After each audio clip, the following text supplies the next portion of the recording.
Well, welcome everyone. We're thrilled to have Sue Rocco. And am I pronouncing that right, Sue?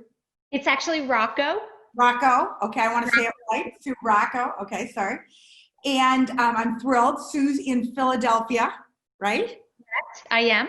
Joining us. And what I'm going to do, this is all part of my Leadership Legacy virtual summit. And I'm going to be releasing many interviews that I've been doing over the last few weeks in later June. And everyone who's registered, you'll get more information about that. But I'm very honored to interview Sue Rocco. Rocco. You got it. So I'm going to give a brief bio and then we're going to go into questions. And for people listening on, I would go ahead and please put questions in the chat. Sue would love to answer questions and just put them in the chat as they come, and we'll definitely have time for that at the end. So Susan Rocco is the founder and host of Women to Watch Media, the premier global media platform and radio show for women leaders to share their life story. Sue saw the need for a standalone media platform to inspire and encourage more women to pursue leadership roles worldwide. Initially, it was created as a weekly radio show, Women to Watch, but it's developed into a digital, print, social media, events, and video production platform revealing the real story behind her title of some of the most accomplished women from around the globe. And honestly, if you go onto the website, you've interviewed such amazing women. Sue routinely features women who are C-suite executives at companies such as Comcast, the Federal Reserve, and IBM, to notable journalists and television anchors, including Gretchen Carlson, Soledad O'Brien, and Joan London, and activists also. Her goal is to bring attention to not only the successes, but to the challenges, doubts, and even failures faced across the board by women trying to make it in their chosen career. Well, honestly, Sue, you've created a multi-platform business with the mission to inspire women to pursue leadership roles worldwide, and it's just so impressive what you've created. So we're going to, kind of dive into some questions here. What was your inspiration for creating this show, Women to Watch, in the beginning? So I launched the show about, gosh, it'll be 8 years this summer. I cannot believe it. In August, it'll be 8 years. And having an interview program is something I had wanted since I was a little girl. I had always wanted to have a talk show. And I always share very openly that, unfortunately, in my younger years, I simply didn't have the confidence and, the courage to pursue that. So I did go off to Villanova and I got a degree in communications. And for a very, very long time, I went from job to job to job to job. And I was always working very, very hard on myself over those years to find my belief in myself, find my voice, and kind of, go after that dream. So I love sharing this part of my story because I think it's a great example of it never being too late. I was 48 years old when I basically walked into a radio station with an idea for a show. And the reason I wanted to have a show for women and I wanted to spotlight women is very simple. And that is because my belief is that when the entire world has more women in positions of leadership, creating policy and making discoveries in science and building in business, we're going to see a better world. I just know that to be true. And my sense is that if we can take women who have managed to achieve a very high level of success and have her speak truthfully about how she overcame her own personal challenges, then the listeners will see something of themselves in that woman. And that will get them kind of beyond inspiration and move them into action in their own lives. So that was the beginning, and that was in 2012. And of course, at that time, I just knew that I had such a passion and curiosity of people and where they come from, that I could do the interview. What I had to learn over all these years was about business, the business behind a show and building the brand. Right. Well, I definitely agree with everything that you've said. And, that saying, if you see it, you can believe it, or if you see it, you can be it. Correct. Yeah. So, you're lifting up women as good role models, and I think that's great. Well, what have been some of the main things that you've learned from this experience, mainly from the women you've interviewed? Like certain themes, have certain themes emerged, or, if you had to, talk about some of the major insights that have, kind of bubbled up through these interviews? Yeah, I think it's interesting to me because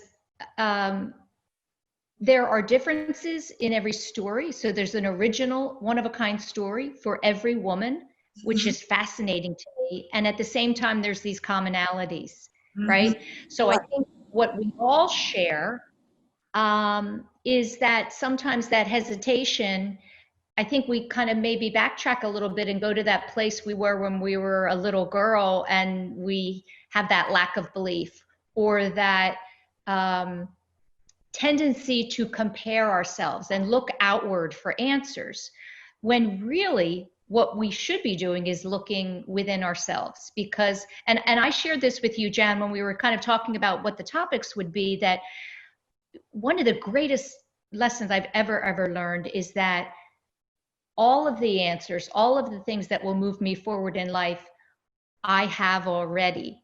And the minute that you trust that and you stop looking outward for answers, and perhaps what your next step should be, that is when your world turns around. So I've interviewed women that have kind of had that revelation, and they're doing it and living it. And then there's many women who, they might be the CEO of a major company, and they still go back to that tape in their head that, leads them to have doubt. So it's fascinating and interesting to see. But what I would say is, we are certainly in a better place today than we were years ago. Really, I say this all the time. It's the most exciting time in history for women. And I think no one will doubt that when you look around at what's been happening over the past few months, more necessary than ever. Yes, and we're going to kind of get into that. I still can't believe we haven't had a woman president yet, but I know it will happen. How do you decide or determine who you're going to interview? Do you? I research and I read every day, all day long, and I just kind of dive into who and what women are around the world, and a story or something will kind of speak to me, and I will reach out with a personal note and share, what I'm doing and what the show is about. And 9 times out of 10, if they have the bandwidth, they say yes. Yes. Well, as I said, I encourage people to go to the website, because, and that will be listed, in your bio when we promote this, because, you've just interviewed so many impressive women. Well, let's kind of switch into what's currently going on. And how has the pandemic affected your business, and even affected your thinking about what you're doing? Yeah, it's a great question. Yeah. I've been very lucky because a couple of things. The great thing about radio's never been more popular than right now. And I think people are tuning in for 2 reasons. They're tuning in for the news, and they want to stay in touch with what's happening, or they're tuning in for inspiration and to get away from the news. Mm-hmm. So, my radio show is on air. It's on a traditional terrestrial radio station in addition to the podcast, but it is inspirational. And so people are tuning in, and I've been able to continue to do my show from home. I'm home right now. And every week I connect to my producer and our studios in Philadelphia through an app. It's called QGO Live. So my amazing engineer, Frank, is in the studio, and I click on a link, and it's as if we're together in the same room. And then he calls out to my guest from the studio, and the three of us are able to record the show. So there hasn't been any stop to the broadcasting of the show. Of course, my continued work for advertisers and sponsors, was a little bit scary. I thought, my gosh, what are businesses and companies going to do now? Everyone's pivoting and everyone is trying to figure out how they can continue to generate revenue. But fortunately, again, for me, most of my sponsors had already renewed for the next year in January. So I've been in very good shape. Yeah. Great timing. Yeah. No, right. That's great. That's great.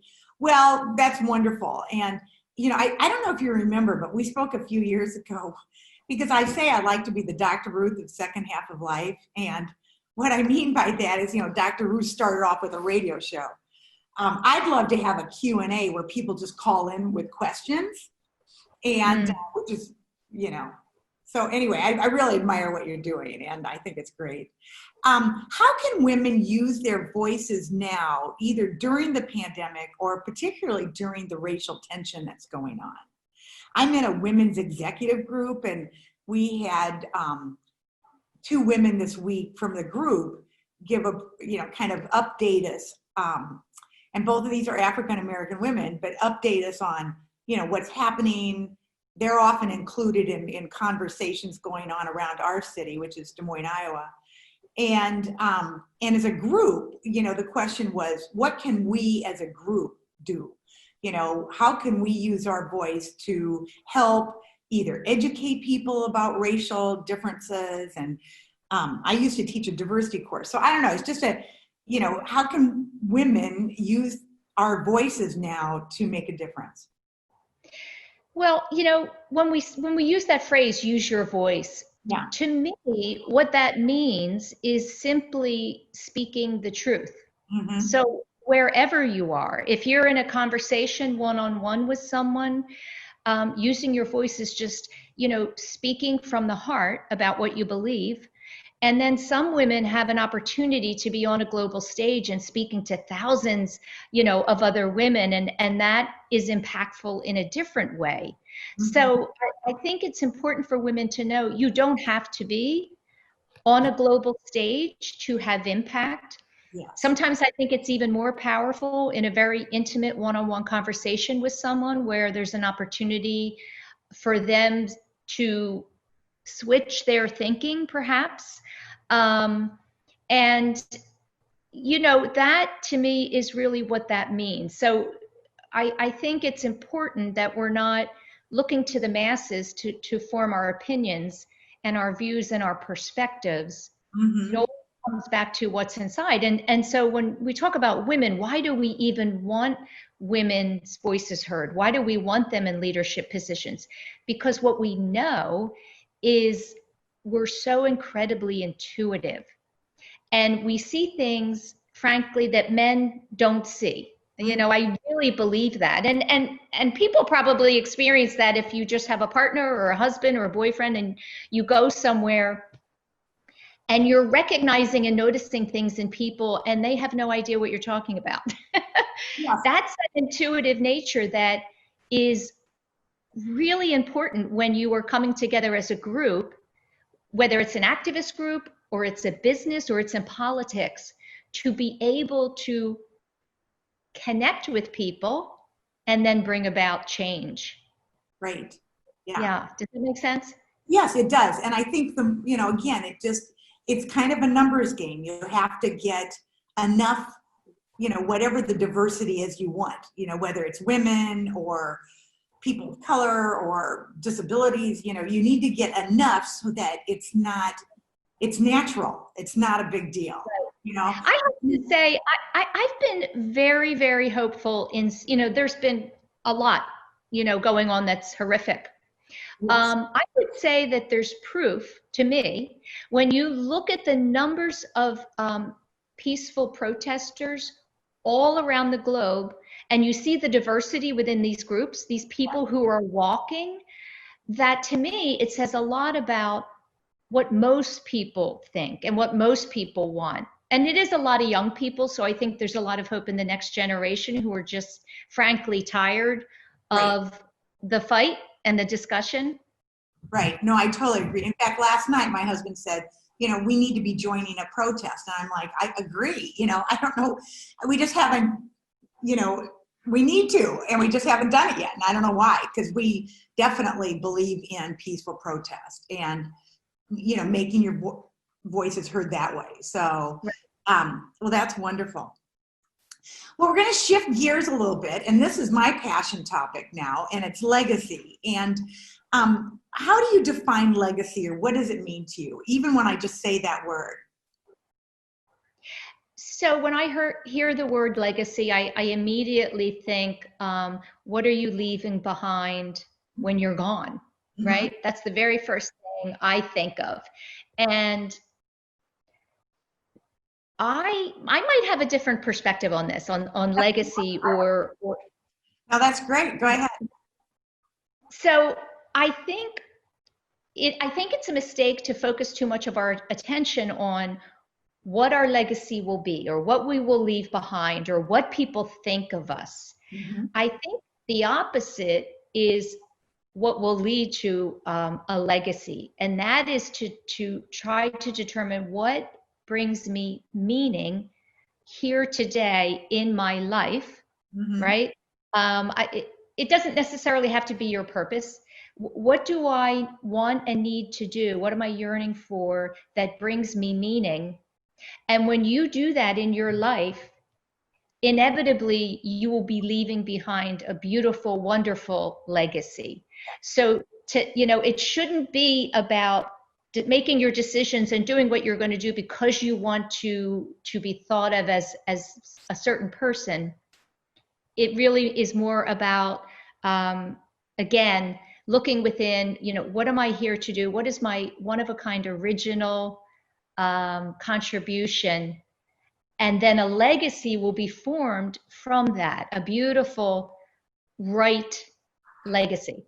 Yeah, no, I totally agree with that. And, you just said something that came up in an interview like a week ago with, I interviewed Jessie Lynn Stoner. She's a leadership consultant and really fairly well known. And she said her definition of work was your contribution to the world. And see, I say I'm out to retire the word retirement because we're not retiring, we're moving on. And so I love that phrase, what's your contribution, and it could be for pay, it could be for part-time pay, it could be free, it could be, but when you look at what am I here to do and what's my contribution, we still have lots of things to contribute. So where do we want to make that contribution? I love that. Well, that's very good. Can you share a story that comes to mind, either related to you or related to legacy or someone that, so given what you just said as a definition, story that would relate to that? Pertaining to Women to Watch or to my life? To you or to a woman or a woman you've interviewed or... Yeah. Just well, a very broad question. Yeah, I cannot not think of my children with that question. Okay. Because what is so exciting to me about the way I'm living today, as opposed to maybe even 20 years ago, is that I am living, truthful to who I am and myself. And that's an example for my children. And of course, anyone who has children knows that, all we really want is for their lives to be fulfilling and meaningful and purposeful as well. So I would hope that what the work that I'm doing and the person that I have become, the person I have kind of evolved into, is making them proud and making them want to live that same truthful life. And in doing that, they will leave their own beautiful legacy for their family. And that cycle of just a child and a parent and a child and a parent, generation after generation after generation, I think about that also when it comes to these protests and the race relations, that to me, things are very simple And how can we solve racism? I think it always starts with that innocent child that hasn't formed any kind of hatred yet, and then it becomes learned. So if we can start there, Yes. right, and do the right thing with children, they will grow up to be, Yeah. kind and good people. No, that's excellent because these are all learned behaviors. And so, Yeah. good model good behaviors, they can be repeated. And if there are bad family patterns, you need to break them. And so I Right. think, yeah, that's very good. How do you think people might change how they view legacy or what legacy means, either during the pandemic or, when I started these interviews, it was just the pandemic. Now we're into racial issues, So, I mean, time is changing very quickly Yeah. here. But how do you think this might change? Or do you think it would change or? I don't see how there cannot be, a shift in the world. So I really, I think it's been fascinating to see this forced stop and reflect moment, right? So, I mean, it's literally what we've all been forced to do is to stay home and have time to reflect and be quiet. And you see it all over social media. I love seeing the pictures and the videos of people that have rediscovered nature, and they're looking at trees and birds and they're cooking and exercising and all these self-care things that, frankly, if you're a working person outside of the house, all you say is, I wish I had time to take a walk. I wish I had time to cook. I wish I had time to exercise. So there's been this global, imagine that, not just, it's not just in the US, forced to be quiet. And I think what people are doing is they're reflecting and they are changing their perspective and deciding what their priorities are now. And I think, my gosh, if we don't learn from that, then there's no hope. There's no hope for any of us if we haven't really just kind of changed our priorities a little bit. Exactly. And reflection is powerful. So and I too have found it interesting how there have been all these articles I've been reading about birding. People looking at bird watching. And well, I've had a million birds. I don't know. I've lived in this home for 27 years. And this is the first year ever that I've had an enormous amount of birds flying into my windows, banging on my windows all day long. My husband said it's a sign of a financial windfall. I said, oh, I'll take that. Yeah. Well, I was going to say, it looks like you live in a treehouse, so it's beautiful with all those windows. Well, we're kind of coming to my last question, so I want to encourage anyone who's listening to please put some questions in the chat if you have some questions or comments if you want to add to the conversation here. So please just enter those into the chat. So Sue, what else should I have asked you that either people need to know or you want to share, either about your business or about leadership, about women in leadership? Well, I appreciate that question because I certainly want to share with the listeners what we're doing as a show and as a brand. And it's really exciting because I started on a very small privately owned station just outside of Philadelphia in 2012. And now we are getting ready to launch in the New York market. So if the listeners or the viewers go to my website and they click on the About tab and they click on the Watch Team, what I've created is kind of a unique business model for radio because I'm an independent show, so I'm not paid by the station, is I've created this team of women around me called our Watch Team. And these are all women who are leaders within their own companies and organizations in the fields of finance and technology and health and marketing and business. We have Comcast Embassy Universal is our military watch. And we have Fortis Wealth as our finance watch. Pathways Consulting is our tech watch. Publicis Health is our marketing watch.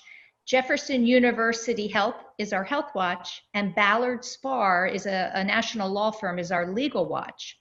So these women have a 2-minute segment on the show every week to bring news and information and inspiration themselves, personal, stories to the show. So their segments kind of weave in and out of my interview. And now we're going to go to New York and we're going to create and bring together another watch team of on-air contributors. So it's important for me to always, share that, because these companies are the sponsors of the show. And that is the only revenue we have, is in advertising and sponsors. That's going to help us create a national media platform where women leaders will have the opportunity to speak to thousands of listeners on a consistent weekly basis. That's the dream. That's the big goal. That's what we're trying to do. That's big. It's bold. It's wonderful. Wow. It's bold. Yeah. Yeah. But no, it's great. So those companies then sponsor their women leaders to do this. Correct. Yes. So they sponsor that 2-minute segment in the show. And then of course we produce custom commercial spots for them that run not only during the show on Sunday night, because it's just a 1-hour show, but all week long, in and out of, it's a rotating spot throughout the primetime programming. So it's an enormous reach. Right. But as we continue to go into new markets, imagine every week these CEOs, or heads of marketing, or health, whatever their role is, being able to have that platform on a consistent basis, I think is really going to be impactful. Okay, great. Well, that's wonderful. Well, here's a question. So Sue, you mentioned earlier in your career, you didn't necessarily have the confidence to pursue your dream of hosting your show. Did you read any books, listen to podcasts, do anything specific that you found helpful as you developed that confidence? I love that question. Mm-hmm. For 2 reasons. I think when we look around at the world today, there's no shortage of inspiration and books and networking groups, right? And Right. initiatives within companies. And I think a lot of women, kind of, again, and none of these are all good things, because they lead to the awakening, the revelation, the aha moment. So I did read books, and I continued to look outward to find the truth, to the answer of why I wasn't believing in myself. But ultimately, it has to come from inside in order to sustain. So in other words, and so with that question, I'll take the opportunity to share that my aha moment came on a very specific moment. It was a Tuesday morning at 9 a.m., August 7th of 2012. And it was a couple of days before I was due to go have a meeting with the general manager of the radio station to pitch my idea. And I was, whenever we're about to do something big, we're trying to talk ourselves up, and the word original came to me in a very, very powerful way. And that word, it just shook me and woke me up to come to a place I'd never been before. And what it showed me was that if I'm an original, if every human being on the planet is original and a one of a kind, then we each have something completely different to offer the world than anyone else. Right? That's powerful.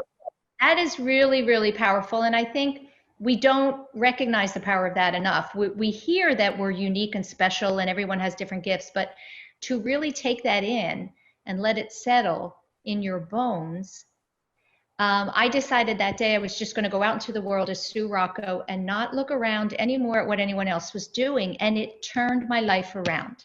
It really did. That's an amazing story. That is powerful. It's like no one else has your thumbprint, no one else has your, DNA, but to really say, all right, I'm an original and no one can bring to the world quite what I have. That's wonderful. I love that. That's- And again, I still like that So the concept. answers, yeah, the answers won't be in a book. The answers come from inside, but exploring will lead you to that place. So I did a lot of exploring and self-reflection for years, years and years. Yes. But I want young girls to figure it out earlier, not wait till they're. I know. I always say I wish I'd kind of started this journey a little bit earlier, the journey I'm on right now.